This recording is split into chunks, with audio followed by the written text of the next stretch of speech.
Welcome to SOS, where we explore remarkable stories from around the world. Today we will uncover the thrilling tale of one of America's most notorious figures.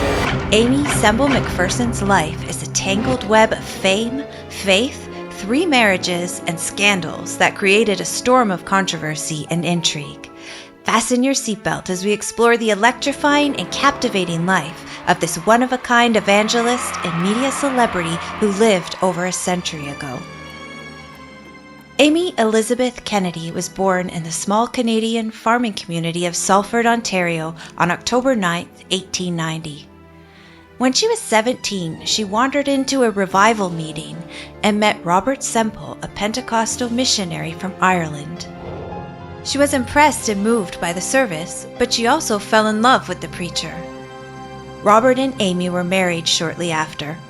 The couple traveled and preached around North America before embarking on a missionary trip to China 2 years later. This was her first trip abroad and the first chance she had ever had to preach the gospel alongside her husband.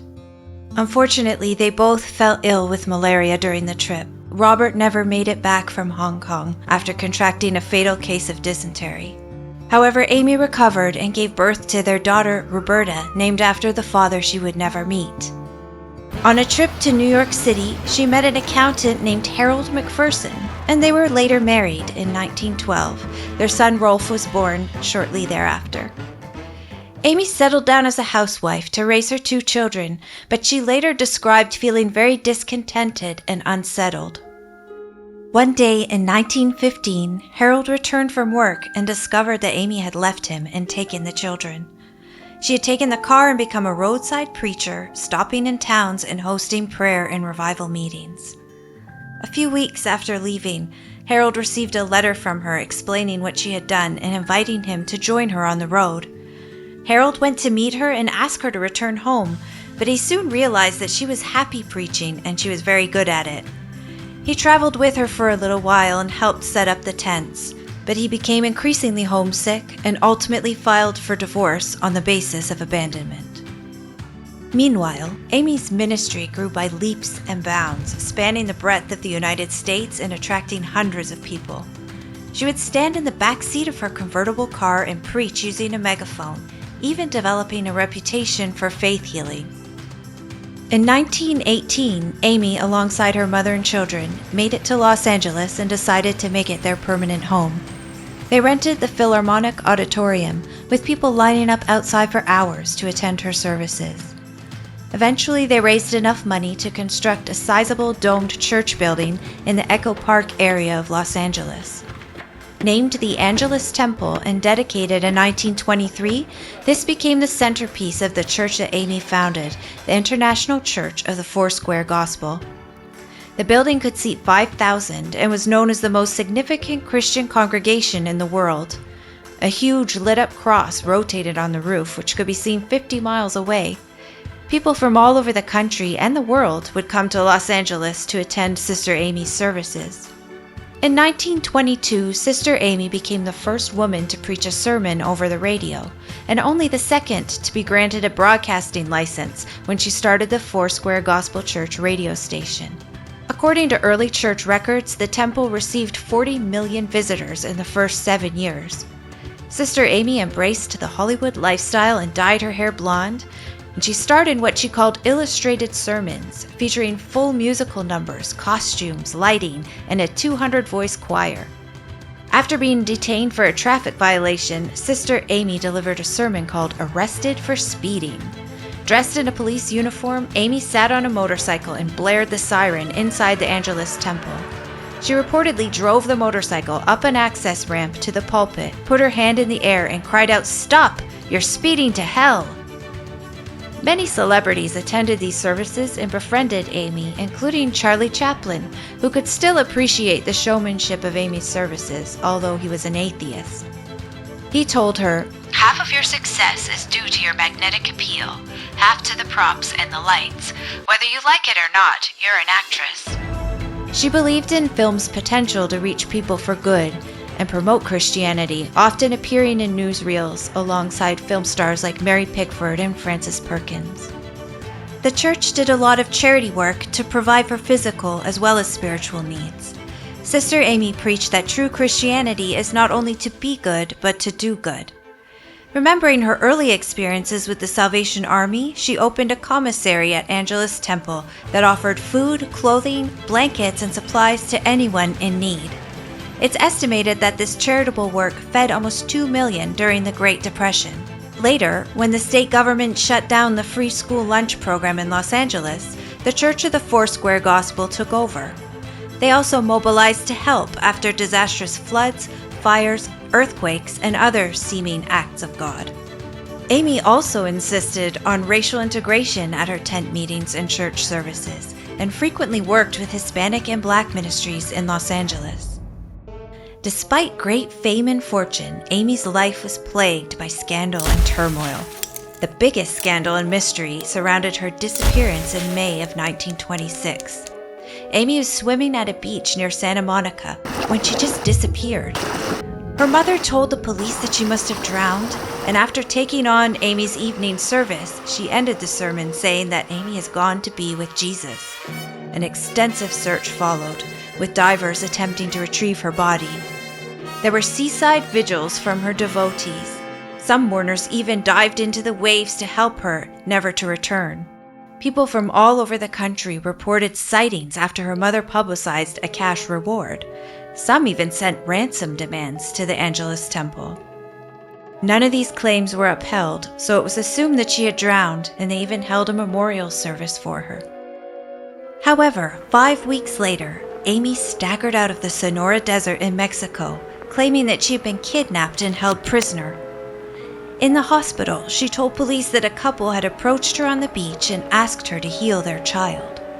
McPherson had walked with them to their car, where she was shoved inside, put to sleep with chloroform, and brought to a shack in the desert, where she was held for ransom, drugged, and tortured by 2 men and a woman they called Mexicali Rose. It was weeks before she managed to escape through a window. When she returned from the hospital in Arizona, a crowd of almost 50,000 people greeted her in Los Angeles, a more extraordinary welcome than even President Woodrow Wilson received on his recent visit to the city.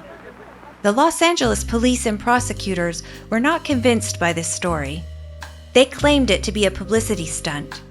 It was rumored that she had run away with Kenneth Ormiston, a married man who worked at the church radio station. They had spent the weeks in a romantic holiday cottage in Carmel by the sea. A grand jury was convened, and Aimee, her mother, and other church officials were charged with criminal conspiracy, perjury, and obstruction of justice. The media had a field day speculating on what may have happened. Still, Aimee proclaimed her innocence and reiterated her kidnapping experience from the pulpit and on her radio show. Witnesses kept changing their stories, and evidence was mishandled and misplaced. Then, Ormiston came forward and said it was a different woman he had been with, and the charges were dropped. To this day, it is unclear what really happened. The kidnappers were never found, and it remains a mystery. Rumors were constantly swirling around her love life, with many famous and infamous people claiming to have had love affairs with her and threatening to release scandalous pictures or information.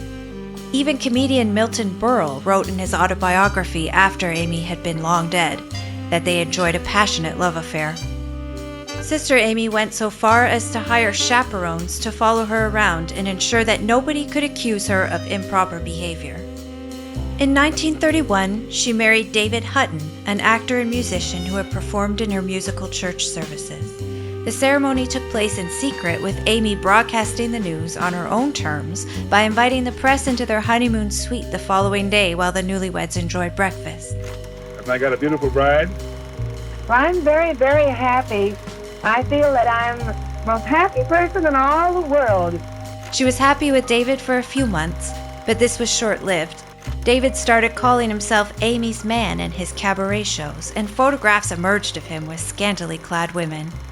The marriage only lasted 2 years.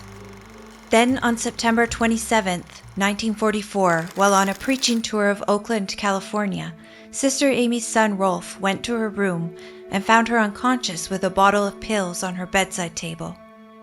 She was found to have died of a heart attack caused by an overdose of sleeping pills and barbiturates.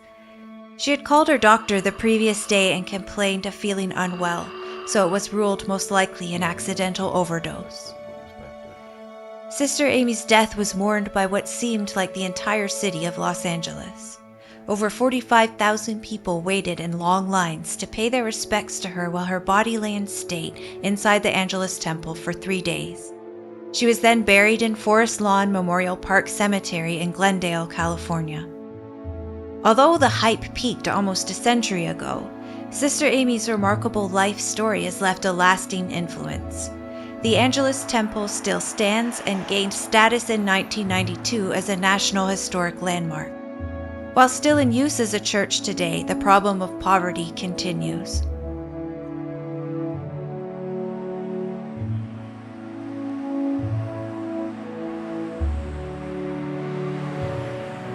Aimee's home in Los Angeles, the Angelus Parsonage, is now a museum paying tribute to her life and legacy. Her vacation property, a fairy tale white house with spires, turrets, and an underground secret tunnel entrance dubbed Aimee's Castle, still stands in nearby Lake Elsinore. Lake Elsinore was once the retreat of the Hollywood elite.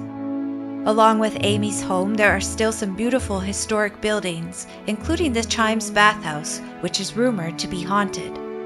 But that's a story for another day. The International Church of the Foursquare Gospel that she founded now claims almost 8 million members worldwide. Aimee's passion and drive to accomplish her dreams have inspired many books and films about her life. Yet, despite her once enormous fame and popularity, with time, the story of Sister Aimee Semple McPherson only becomes more strange and obscure.